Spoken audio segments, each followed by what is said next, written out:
All right. The Shade Room has obtained a copy of the character statement Young Miami wrote to the judge in Diddy's case ahead of his October 3rd sentencing. Okay? This shit say, Dear Your Honor. That's how we're starting that. Dear Your Honor. Okay. My name is Carisha Brownie. Her last name is Brownie? Brownlee? Brownlee. I'm a mother, daughter, sister, and a hip-hop artist who has spent many years in the public eye. I want to be clear that I cannot speak on or defend anything that may have happened before I met Sean Combs. I do not condone any wrongdoing. First of all, the kind of shit she used to be tweeting out, and for what this case ended up being, I wouldn't have said nothing. I can only speak from my personal experience and the man I've come to know over the past 4 years. Mind you, she wrote on Twitter one time, she was arguing with a girl, and she said, yeah, and I'll make Diddy make you eat my pussy. Ever since she said that, I was like, ooh, I don't like who you're becoming. For 3 of those years, I was in a public relationship with Sean, and during that time, I witnessed and came to know a different person than the one often portrayed. Behind the scenes, he was loving, genuine, supportive, and always encouraging. He motivated me, believed in me, and helped me grow both personally and professionally. I'm writing this letter because I believe it's important for the court to know the side of Sean that isn't always seen or spoken about. The man who poured into others, who gave opportunities, who led by example, and who loved deeply. He helped shape me both professionally and personally. He believed in me, pushed me to grow, and taught me how to be a better businesswoman. He helped me find balance between chasing my dreams and being present for my family, because that's what he did. No matter how busy he was, he never missed holidays or special moments with his family. One of the most meaningful memories was when he took me to the first Met Gala.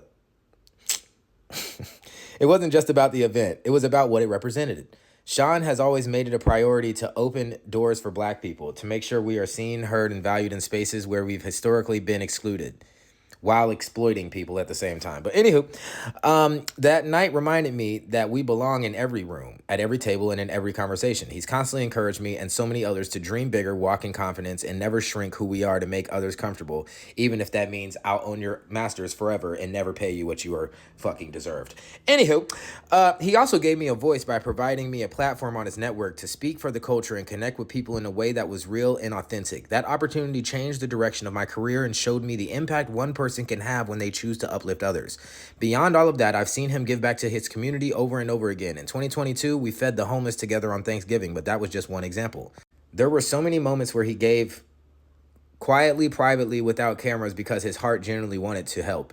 I've also witnessed him doing real inner work. He made the choice to check himself into anger management, start therapy, and commit to physical healing through therapy. That takes strength, humility, and self-awareness. He didn't do it for show. He did it because he wanted to grow and to become a better person.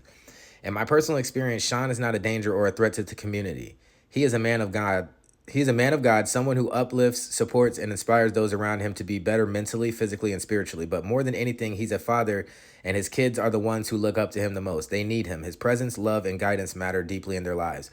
I truly believe that he belongs at home with his family, the people who mean the most to him and who continue to be his greatest source of purpose and strength. Judge, that's a good man. What? Judge, that's a good man. I wish I was making this up. Thank you, Carisha Brownlee. Oh, man. I don't know if this is going to help at all, but it was sounding good for a second there. It was sounding good. I ain't going to catch you. I was like, okay, hold on. She's putting this shit together now, okay.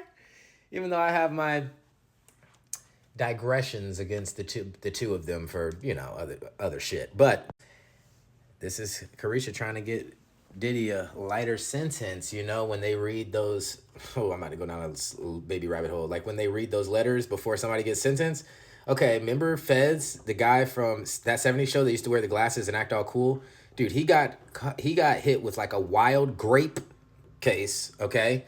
And all of them, Ashton Kutcher, Mina Kulis, all of them wrote all these letters like he's the best person ever. And then the evidence was, dude, it was horrible. And they knew the context of the evidence before they wrote those letters and still wrote those letters.